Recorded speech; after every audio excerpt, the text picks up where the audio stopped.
Bienvenue au 19e épisode du Super Podcast.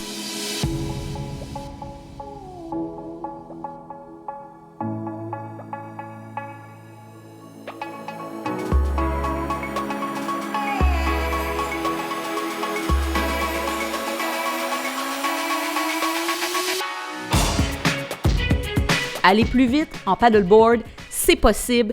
Et oui, je te partage des astuces, des trucs, des choses à faire et à ne pas faire pour avoir plus de vitesse lors de tes prochaines sorties en planche à pagaie. Souvent, les gens dans mes cours me posent cette question-là. Pourquoi mes amis vont plus vite que moi? Est-ce que c'est parce que je ne suis pas assez forte? Donc, je vais t'expliquer. Est-ce que c'est la force? Est-ce que c'est le matériel? Est-ce que c'est la technique? Qu'est-ce qui fait que la vitesse est réduite pour certaines personnes quand on parle de pagayer sur l'eau? Donc, mon nom est Marie-Ève Ricard. Ça me fait vraiment plaisir de vous partager ces astuces-là. Je suis une grande passionnée de planche à pagaie depuis 2010. Je donne des cours ici en Mauricie. Merci d'être autant nombreux à écouter le Super Podcast, à me suivre sur les réseaux, à suivre mes différentes aventures. J'ai eu l'occasion de sortir en planche, encore en SUP d'hiver dernièrement, et je partage ces aventures-là sur mon compte TikTok, Instagram, Facebook. Merci de commenter et de suivre ça. C'est vraiment très chouette de partager ça avec vous. Dans ma dernière sortie, j'ai eu l'occasion de croiser 2 castors. Je vous ai partagé ça, entre autres. Il y avait un castor qui se laissait flotter en descendant le courant de la rivière Saint-Maurice ici à Shawinigan. Puis, la queue flottait sur l'eau. On dirait que vraiment le castor se laissait flotter. Je trouvais ça étonnant de voir un castor au mois de janvier. Il était pas peureux, il m'a pas claqué la queue, rien. Il grignotait quelque chose, puis plouf, le moment donné, quand il m'a vu, il est rentré dans l'eau. Puis j'en ai vu un deuxième qui était comme sur un bloc de glace. C'était vraiment... C'est magique, hein, pouvoir faire du paddle d'hiver. Dans mon épisode, c'est pas le dernier, c'est l'avant-dernier, j'ai partagé 7 astuces essentielles à connaître pour faire du SUP d'hiver sécuritaire. Donc, on n'est pas là pour se mettre en danger, il faut que ça soit plaisant. Quand la sécurité est au rendez-vous, le plaisir peut aussi être au rendez-vous et la détente. Donc, d'être beaucoup moins stressé, de pouvoir voir ces castors-là et d'être dans le moment présent. Donc, voilà, ça a été ma dernière sortie magique. C'est sûr que je vais avoir d'autres sorties qui s'en viennent aussi. J'ai très hâte d'ici le printemps. Et je vous partage cet épisode-là parce que déjà, on planifie le prochain été. Oh que oui, ça va être un très, très, très bel été sur l'eau. Et vous allez pouvoir vous préparer en termes de matériel, en termes de stratégie, d'attaque pour vos prochaines sorties cet été. Et attaboy, vous allez avoir de la rapidité sur l'eau, croyez-moi. En tout cas, vous allez avoir les trucs nécessaires pour vous pratiquer puis améliorer ça. Donc, comme je vous disais, merci d'être autant nombreux, autant sur YouTube. Merci de suivre ma chaîne, donc le podcast aussi. Et j'ai reçu de très, très beaux commentaires suite au dernier épisode. Le dernier épisode du Super Podcast, c'était en lien avec mon voyage en Martinique que j'ai fait avec ma planche. Voyager, découvrir un nouveau lieu avec une planche à pagaie, je trouve ça fabuleux. Je vous partageais mes astuces pour voyager avec une planche, mes spots coup de cœur. Et je pense que vous l'avez apprécié cet épisode-là parce que Jocelyne m'a écrit, la belle Jocelyne Mallette qui s'entraîne aussi avec moi dans mes cours. Elle a marqué « Marie, je crois que la Martinique a trouvé une excellente ambassadrice. » Et non, tu donnes pas trop de détails. En fait, c'est la première fois que j'entends quelqu'un parler de la Martinique avec avec tellement d'enthousiasme que tu me donnes envie d'y aller. Oui, c'est vraiment une belle place. Vraiment, une belle destination. Elle marque le pont suspendu, pas certaine, j'ai le vertige. Jocelyne, moi aussi, j'ai le vertige, je dois t'avouer. Mais je suis encore vivante. Ça l'a bien été et ça a valu la peine. Et elle a marqué « Merci pour cet excellent podcast. Merci à toi pour ton énergie de feu. » C'est contagieux, cette énergie-là, hein, et ça me motive à vous sortir de nouveaux épisodes du Super Podcast, de partager ma passion, mes trucs avec vous. C'est vraiment un énorme plaisir. Merci d'être au rendez-vous. Sylvie Gagnon a marqué « Merci, merci, merci. » On a écouté ce matin et on a encore plus hâte de partir. Donc, Sylvie, entre-temps, Avec l'ancien épisode et ce nouveau-là, tu as eu le temps de faire ton voyage là-bas. Comment ça l'a été? As-tu aimé ça? J'ai hâte de savoir tes coups de cœur à toi. N'hésite pas à me les partager. Donc, Sylvie disait « J'aimerais bien apporter ma planche. Tu m'as convaincue que c'est simple, mais mon chum n'en fait pas. » Donc, je comprends la particularité. Elle a marqué « Je me promets d'en louer une pour essayer. » Merci d'avoir répondu à ma question bébite. Oui, les moustiques là-bas. Nous partons dans 14. Dodo continue de nous motiver. Tu le fais si bien. Merci, Sylvie. Un énorme merci. Beaucoup, beaucoup, beaucoup. Audrey Marino a marqué « Merci, j'ai hâte de l'écouter. Je me planifie justement la Martinique. Je suis super contente que tu aies fait cet épisode. » Donc, ça va rejoindre plusieurs personnes qui ont cette destination en tête, qui est un vol d'environ 5 heures. Tu sais, c'est quand même, ça se fait bien dans une journée. C'est une belle destination, il fait beau, les gens sont fins. Bref, j'y retournerai demain matin. J'ai reçu des commentaires aussi et des questions de Matt sur YouTube. Ça, c'est son petit nom, Matt, et sinon, son nom complet, c'est Macho Beach ou Macho Beach. Sinon, ça fait Macho Beach. Ça doit être ça. Donc, pour Matt, je vais te répondre. Je t'ai répondu aussi, mais je vais renchérir et je vais partager l'info à tous. Je pense que ça va vous être utile. Donc, d'ici la fin de l'épisode, je te réponds directement. Si jamais vous avez d'autres questions, n'hésitez pas. Ça me fait toujours plaisir de vous lire. Vraiment, si vous avez des suggestions pour les prochains épisodes, je vais lire ça avec grand intérêt. Débutons cet épisode de vitesse, rapidité, vitesse. Première notion à maîtriser par rapport à la vitesse en paddleboard, la glisse. La glisse avant même la force. Donc, quand on me pose la question, est-ce que c'est parce que je manque de force physique? La réponse est non. Ça te prend de la glisse. Ça te prend une meilleure glisse. La vitesse ne vient pas avec la force. Ça vient absolument de la glisse. Et si votre planche ne glisse pas bien sur l'eau, chaque coup de pagaie va devenir un effort pour combattre plutôt que d'être en harmonie. L'objectif, quand on fait de la planche à pagaie, si on se bat avec les éléments de la nature, on va se fatiguer. Autant ça peut être dangereux, parce que si on n'a plus d'énergie, qu'on n'a plus de force, puis qu'on a un vent de face, qu'il faut remonter le courant, peu importe. Donc, c'est pas juste de la force que ça nous prend, c'est une glisse en harmonie avec la nature. Et ça se pratique, ça se vit, ça se ressent. Faut être sur l'eau pour le vivre. Quand on commence en paddleboard, souvent les gens se battent. Ils se battent pour pas tomber à l'eau, ils se battent pour garder leur équilibre, ils se battent pour avancer. C'est un combat. Et c'est épuisant, se battre.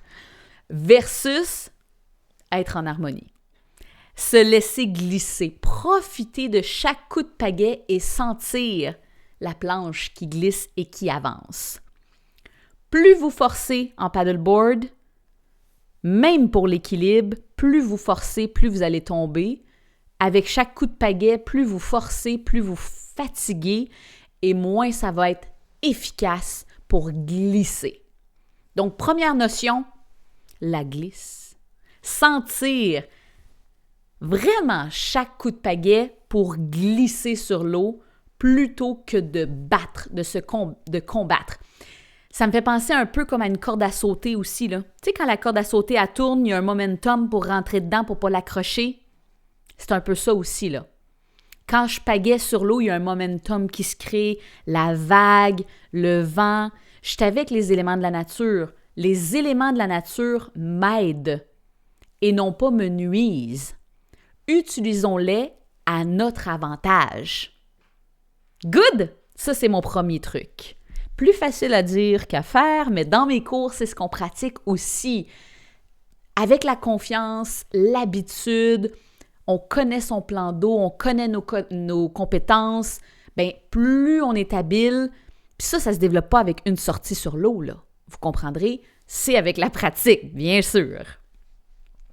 Deuxième truc que je veux vous partager, qui est essentiel, qui fait partie des trucs les plus importants à maîtriser, la longueur de la planche a un impact. Et là, ce que je te partage, c'est un principe fondamental d'hydrodynamique navale. Ouh là là là là! Donc, c'est un principe fondamental, c'est une loi scientifique. Une planche plus longue avance plus facilement. Une planche plus longue avance plus facilement. Si vous observez, une planche de surf va être toute courte. Ceux qui font du surf, là, plus la planche elle est courte, plus ils sont habitués, plus ils sont pros. Ils veulent des toutes petites planches pour surfer la vague, d'être super agiles. Ceux qui font des courses, que ce soit en planche à pagaie, que ce soit en kayak, en surf-ski, leur matériel est long. Planche à pagaie de course, c'est du 14 pieds de long. C'est long, 14 pieds. Ça ne rentre pas dans une voiture. Non. Donc, 14 pieds de long, plus ta planche, elle va être longue, plus elle avance facilement, plus elle va avoir une glisse. Je t'ai parlé de la glisse. Plus elle va avoir une glisse facile. Pourquoi? Plus la planche, elle est longue, plus la ligne de flottaison garde son inertie entre les coups de pagaie. Un coup de pagaie, effet sonore. Un coup de pagaie, c'est ça la glisse, c'est le Donc la ligne de flottaison, plus la planche elle est longue, plus la ligne de flottaison va être longue aussi, et plus elle va garder son inertie entre chaque coup de pagaie.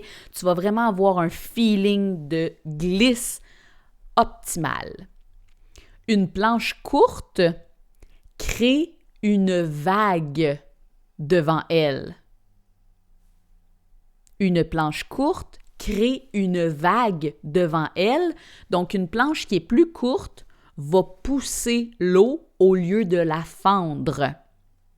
C'est pour ça qu'une planche de course de 14 pieds va avancer plus vite qu'une planche comme un SUP-surf de 10 pieds, par exemple. C'est un principe fondamental en hydrodynamique navale. C'est une notion aussi de vitesse de carène. C'est le hull speed. Et c'est la relation entre la longueur de la ligne de flottaison et la résistance à l'avancement. Donc, plus une planche elle est longue, plus sa ligne de flottaison est longue. Donc, la vitesse maximale efficace d'une embarcation va être plus grande en étant plus longue. Ça dépend de sa longueur. Pour un SUP.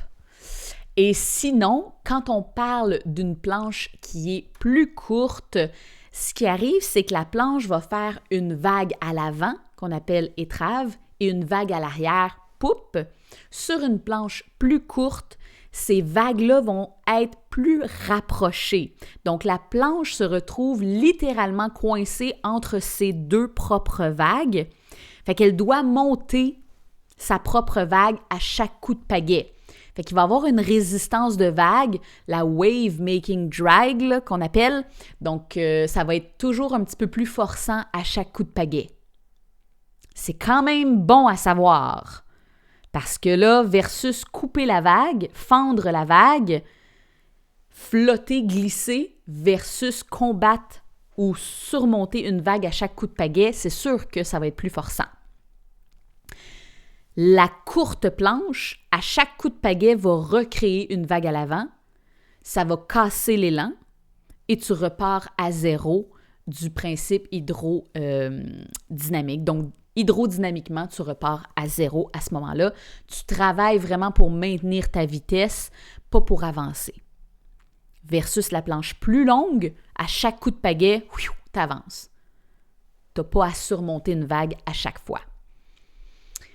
Est-ce que déjà ça vous donne des sons de cloche des idées. Là, je ne veux pas vous créer des besoins, là, mais c'est sûr qu'une planche de 14 pieds, ça va avancer plus vite. Si tu veux de la vitesse, déjà en ayant une planche de 12 pieds, 14 pieds, que ça soit gonflable aussi, là, ça va t'aider à aller plus vite, ça c'est certain, qu'une planche de 10 pieds, 11 pieds.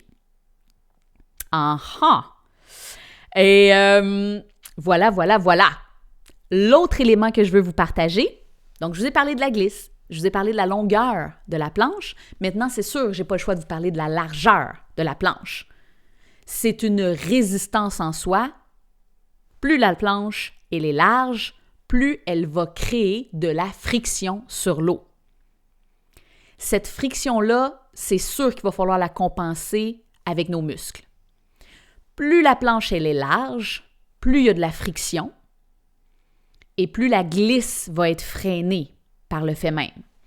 Une planche plus étroite va beaucoup plus couper l'eau, demande beaucoup moins d'énergie et favorise une meilleure posture quand tu pagaies. Quand tu es sur l'eau et qu'il faut que tu pagaies, si ta planche elle est large, ton coup de pagaie, pour avoir un coup de pagaie efficace en ligne droite, il faut que tu sortes ta posture loin sur le côté.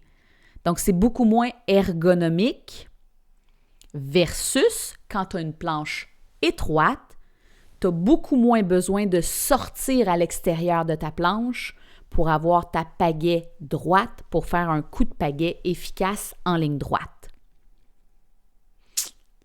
Plein de notions là-dedans.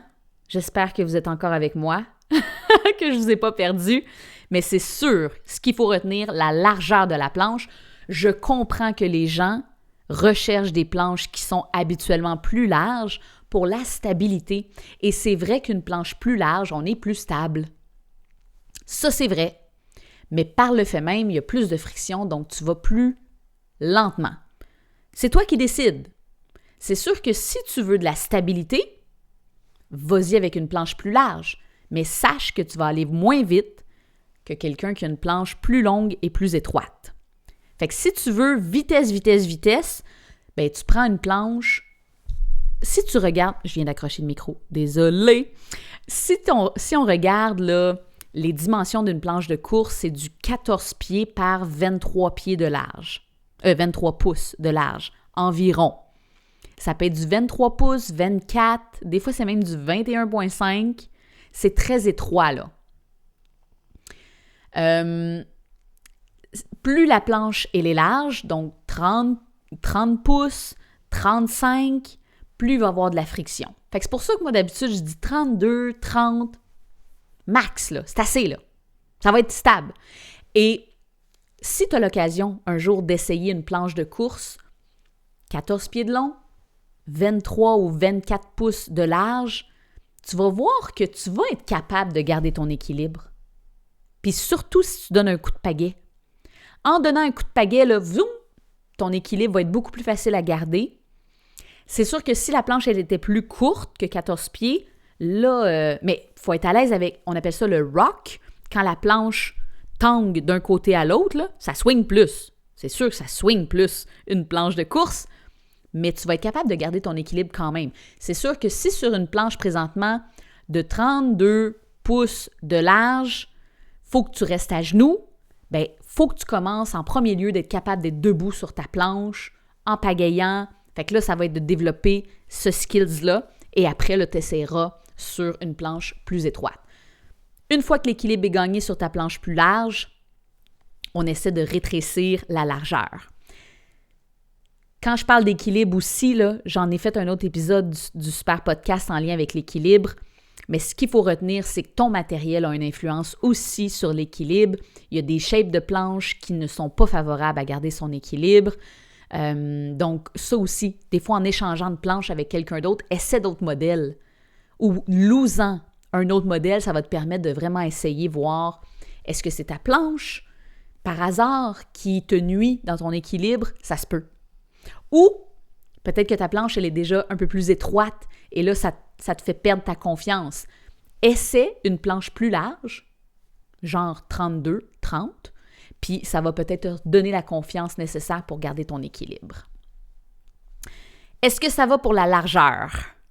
Donc, la largeur de la planche a une grosse influence aussi sur la vitesse, parce que plus il va y avoir de la friction, de la résistance, plus ça va te freiner.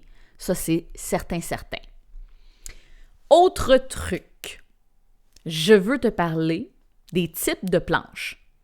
Gonflables ou rigides? Y en a-tu une qui est plus rapide entre les deux? Et la réponse? Je vais te la donner. Oui! Sur une planche gonflable, c'est sûr qu'il y a une partie, parce qu'une planche gonflable, quand même bien. Les planches gonflables, là, on s'entend, il y a de très, très bonnes qualités sur le marché. Il y a de très mauvaises qualités aussi, mais si je te parle d'une planche gonflable de très bonne qualité, elle est relativement très rigide. Elle n'a pas, tu sais, parce qu'une planche gonflable, si tu sautes dessus, il y a du rebond dedans, là. Mais ça, pour toutes les planches. Même une planche d'excellente qualité, ça reste gonflable, il y a un petit peu de rebond. Quand on saute sur la planche, on réussit à faire des vagues avec, là. Tu sais, ça fait de la vague. Donc, si je prends ma planche comme une trampoline, on saute là-dessus. On fait ça dans les cours. On s'amuse avec la planche. Donc, si je saute sur ma planche, c'est sûr que la planche va comme renfoncer un peu dans l'eau. Il va y avoir des vagues qui vont se créer. C'est une gonflable. Elle est rigide, là. Elle ne plie pas en deux. Mais c'est sûr qu'il y a toujours un peu cet effet-là. De par ce fait-là, l'énergie de chaque propulsion, chaque coup de pagaie va être absorbée par cette micro-déformation de la planche. Donc, vu que la planche va toujours un petit peu bouger à chaque coup de pagaie, ça n'a pas le choix, elle est gonflable, là. Bien, l'énergie va être absorbée par la planche. Fait qu'on va perdre un peu de rapidité. C'est sûr qu'une planche gonflable va être moins rapide, même si je prends une planche de 14 pieds par 23. Si je prends une planche rigide 14 pieds par 23, ma planche rigide va être plus rapide. C'est ça qu'il faut comprendre. Quand je parle de planche rigide, il existe des planches rigides en plastique. Ça l'ira pas plus vite que ta planche gonflable. Une planche en plastique, c'est très pesant. Et le plastique, ce n'est pas un bon matériel pour glisser. Comme un pédalo. L'avantage d'un pédalo, c'est que c'est robuste. Si on le cogne sur une roche, ça va le faire. Il ne sera pas détruit. Fait que c'est pour ça que le matériel de ta planche, oui, une planche rigide, mais pas en plastique, là. Puis souvent, le plastique, c'est abordable, mais c'est très lourd. Une planche en plastique, entre du plastique ou une planche gonflable, je prendrais une planche gonflable, assurément. Même si ma planche en plastique, elle est, entre guillemets, rigide. Parce que le plastique ne glisse pas bien. Ce n'est pas un bon matériel pour glisser. Donc, une planche rigide, oui, mais en composite, en fibre de verre. Donc, vraiment du matériel là, en carbone. Quelque chose qui fait que ma planche, elle est légère et qu'elle glisse bien. Entre rigide ou gonflable, dans ces conditions-là, en ayant les bons matériaux là, en composite, je prends rigide all the way pour justement avoir une belle glisse facile, une meilleure glisse. Sur une planche rigide, la différence entre la gonflable, c'est que toute l'énergie sert à avancer. Il n'y a pas d'énergie qui est absorbée par le petit mouvement de la planche. Avec le même effort, il y a beaucoup plus de glisse avec la rigide. Est-ce que ça va? C'est ça la différence entre gonflable et rigide. Fait que c'est pour ça que quand on pose la question, est-ce que tu préfères une planche rigide ou gonflable? Bien, c'est sûr que si j'ai le choix, je vais prendre une planche rigide pour la glisse. Quand on parle du sentiment de la glisse, le fait d'avancer, chaque coup de pagaie est plus efficace, c'est sûr qu'une rigide, ça va être mon choix numéro 1. Mais dépendamment de ma situation, comme là pour faire du paddle d'hiver, je prends ma gonflable parce que j'ai pas besoin de vitesse, là. Ce n'est pas mon objectif premier. Comme là, quand j'ai fait mes sorties, il y avait une croûte de glace qu'il fallait que je franchisse avant de pouvoir me mettre à l'eau. J'avais le quai, une croûte de glace, puis après ça, j'avais la rivière qui était dégelée. Fait que marcher sur de la glace avec une planche à pagaie, j'étais pas sûre si la glace allait rompre. J'avais mon wetsuit, ma veste de flottaison, j'avais une corde, j'avais mon papa qui était aussi sur le bord qui m'attendait au cas où avec le matériel nécessaire. Mais déjà en ayant le bon habillement avec mon wetsuit 543, mes bottillons, mes gants, etc., alouette, j'étais en sécurité. Donc, j'ai essayé ce matériel-là dans l'eau froide, dans cette température-ci. Et bref, avec ma planche gonflable, je pouvais la mettre à plat, m'appuyer dessus. Donc, si jamais je voyais que la glace craquait, que la glace s'en allait sous mes pieds, ben je flottais, là. Tu sais, j'avais ma planche pour flotter. Fait que bref, dépendamment de la circonstance, si j'ai l'espace pour ma rigide, je vais prendre ma rigide, mais sinon, dépendamment du contexte, bien, la gonflable est une excellente option. Et c'est pour ça que plus une gonflable va être de meilleure qualité, en étant le plus rigide possible, plus vous allez avoir une glisse favorable aussi. Il y a des planches gonflables de très, très mauvaise qualité qui swingent énormément, qui sont très molles en bout de ligne. Donc, une planche gonflable molle va avancer beaucoup moins rapidement qu'une planche gonflable de meilleure qualité avec des matériaux plus épais. Toute l'énergie de chaque coup de pagaie va être beaucoup moins absorbée avec celle qui est plus rigide, qui reste plus rigide. Est-ce que ça va? Est-ce que ça vous aide déjà à mieux comprendre les concepts de vitesse avec la planche à pagaie? Ensuite, technique de pagaie. OK. Ça, c'est ce que j'enseigne aussi dans mes cours. La technique de pagaie. Et ça donne des raisons aussi pourquoi suivre des cours de planche à pagaie. Bien, entre autres pour ça, tu sais. Clairement, une technique, j'ai beau vous l'expliquer, faut la vivre, faut l'essayer. Et c'est là, quand j'observe les gens, que je peux corriger aussi. Plus on se pratique, meilleur on devient.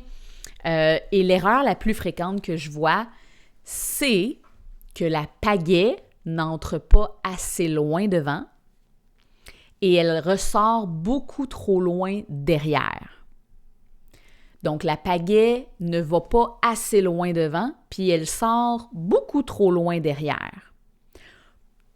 Pour aller plus vite en paddleboard, on veut que la pagaie entre loin devant.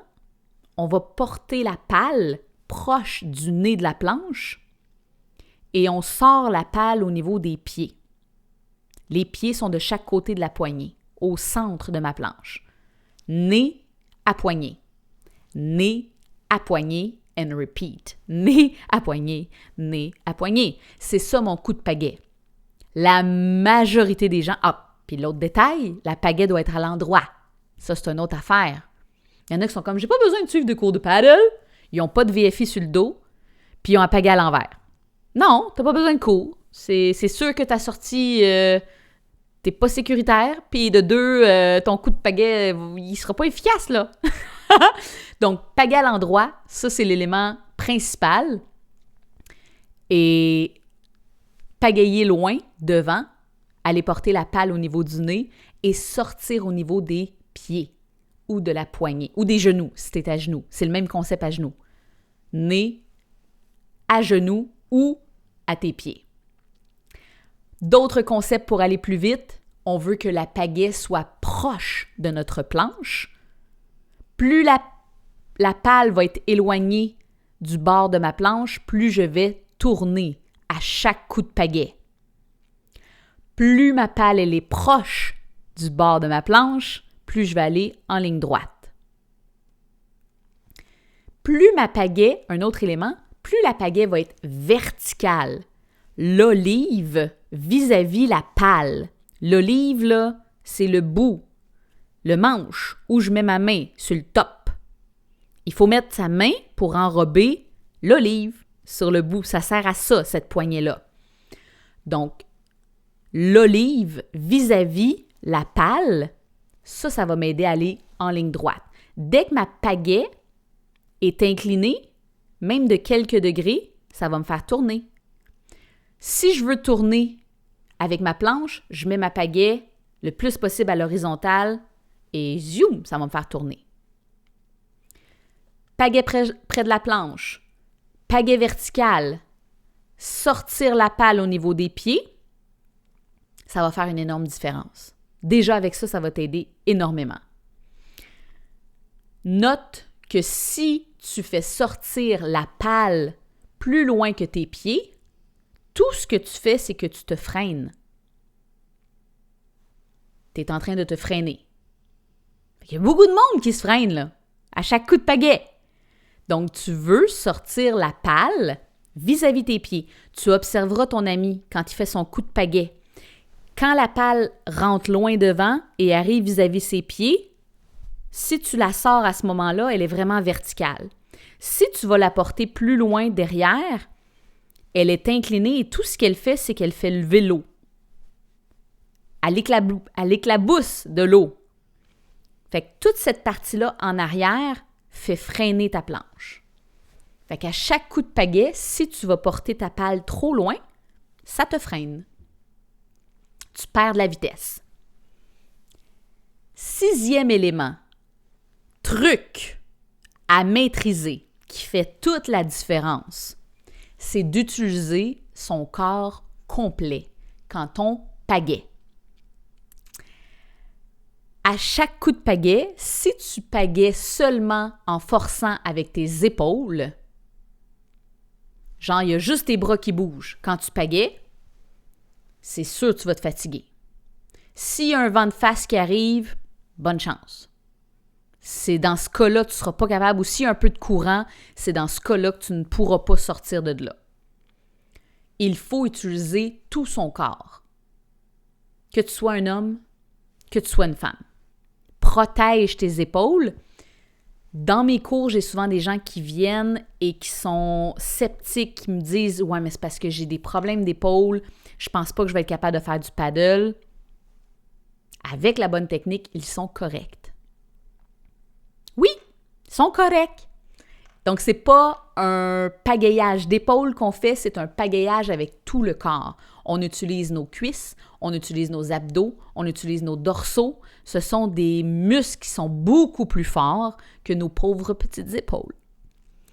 Donc, quand on veut avancer facilement, pagayer plus fort, plus vite, il faut utiliser son tronc, le gainage, donc nos abdos, le dos.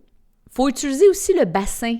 Il y a un petit coup de bassin qu'on peut faire pour nous faire pousser en harmonie avec la glisse. À chaque fois qu'on avance, on peut pousser nos hanches vers l'avant. Ça vient swinger la planche, ça vient contribuer au fait d'avancer encore plus vite.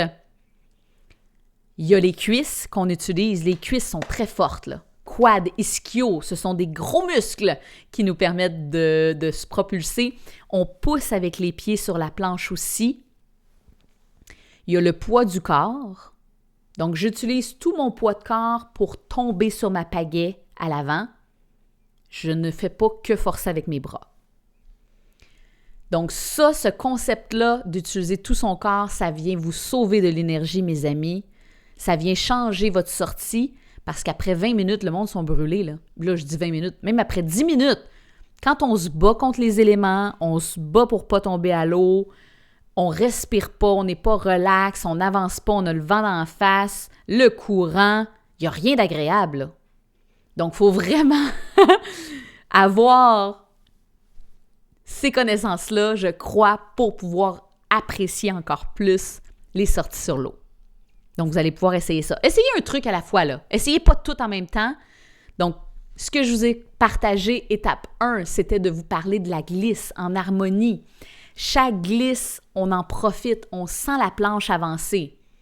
Donc, un momentum, comme la corde à sauter, là, pour vraiment profiter, tirer profit de chaque glisse. Ensuite, le deuxième, c'était d'avoir une planche plus longue. Vous essayerez peut-être d'en louer si vous voulez. Si vous avez la chance d'essayer une planche de 12 pieds, 14 pieds. Donc, souvent, la planche 12 pieds pourrait être une très belle alternative si vous voulez faire de la longue distance, plus de rapidité, explorer des nouveaux lieux. Donc, une belle planche de 12 pieds, même gonflable, peut être très agréable. Il y en a de plus en plus en vente sur le marché. L'autre élément, je vous ai parlé de la largeur. Fait que peut-être que vous allez, ou peut-être que vous pensez à changer de planche, avoir une planche un petit peu plus étroite. 28 pouces. C'est le fun, 28 pouces. Oui, ça le fait. Vous allez être capable. Fait que déjà en vous pratiquant, en restant en équilibre sur vos planches de 32-30, fait que déjà en essayant, passer de 32 à 30, puis après ça, passer de 30 à 28. Fait qu'une belle planche de 12 pieds par 28, là, ça peut être le fun. Ensuite, ce que je vous ai parlé, c'est planche gonflable versus rigide.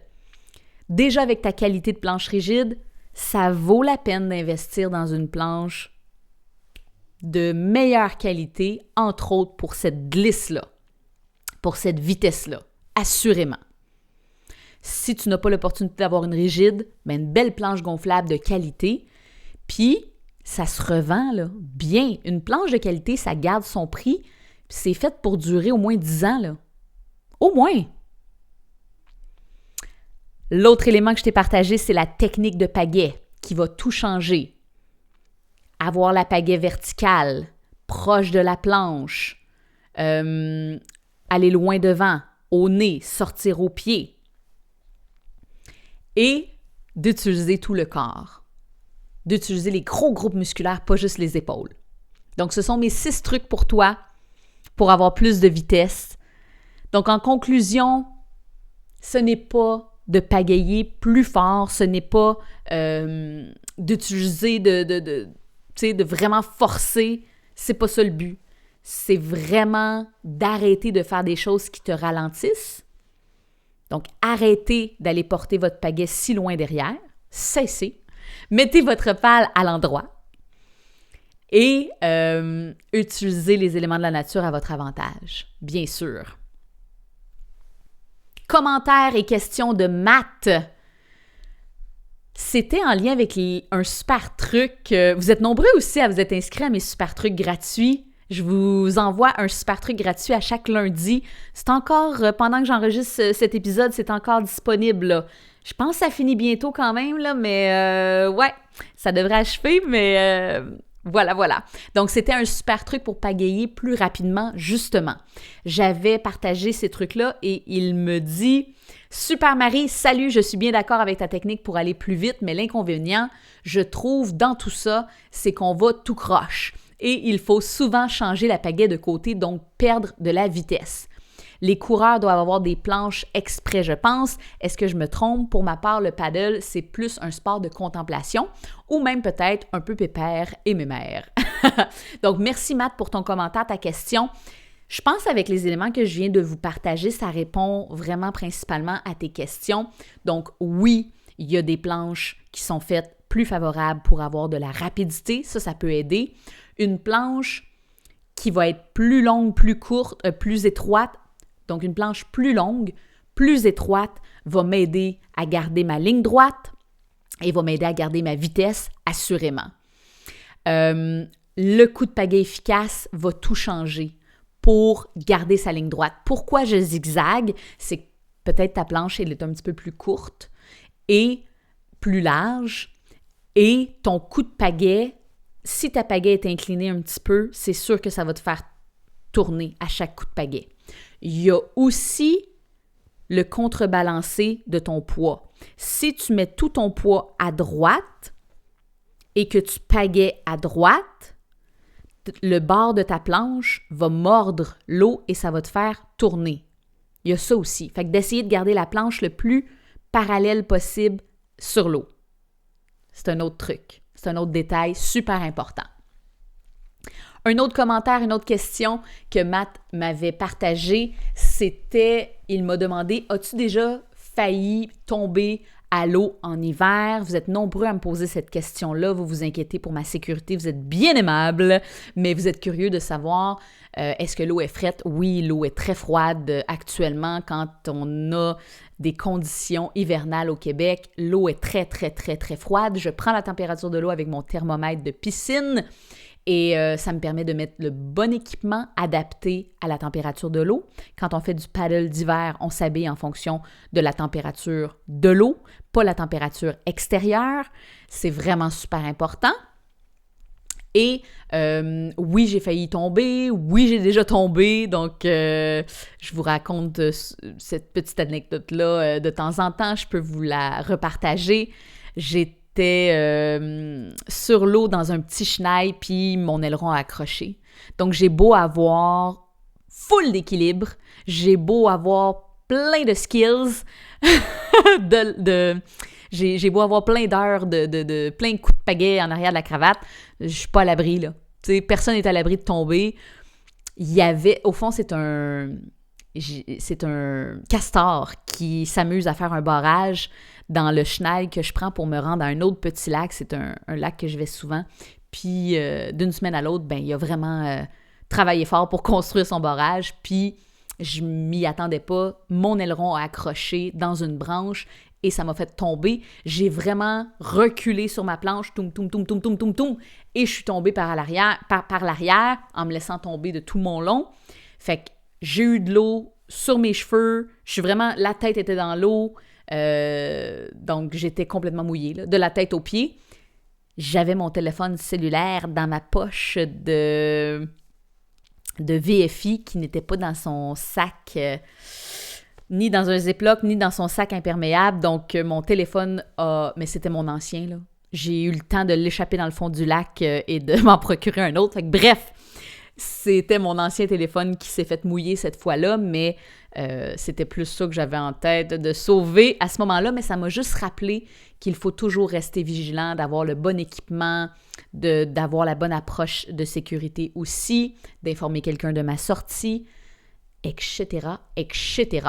Et c'était dans un tout petit chenal, donc quand je mettais mes pieds dans le fond de l'eau, c'était vaseux, là, c'était c'était particulier. Il me demandait est-ce que... Donc, tu dirais que tu t'en es sorti à cause de ton wetsuit, mais ça doit surprendre l'eau froide quand même. Es-tu plus, disons, farouche depuis? Surtout si ta tête est calée dans l'eau, ça doit être aïe aïe. Ce qui m'inquiète le plus, moi, c'est faire déchirer mon paddle par des morceaux de glace qui doivent certainement passer un moment donné à ce temps-ci. PS, je te trouve bien brave et énergique. Donc, merci Matt. Mais écoute, différents éléments là-dedans, oui, ça surprend. J'ai été surprise moi-même, puis j'ai beau être confiante. Quand je suis tombée à l'eau, j'ai vraiment été saisie. Bien que j'ai le bon équipement, j'ai été surprise. Tout à fait. Puis la peur peut revenir vite, là. Mais on se ressaisit. Après ça, j'ai éclaté de rire.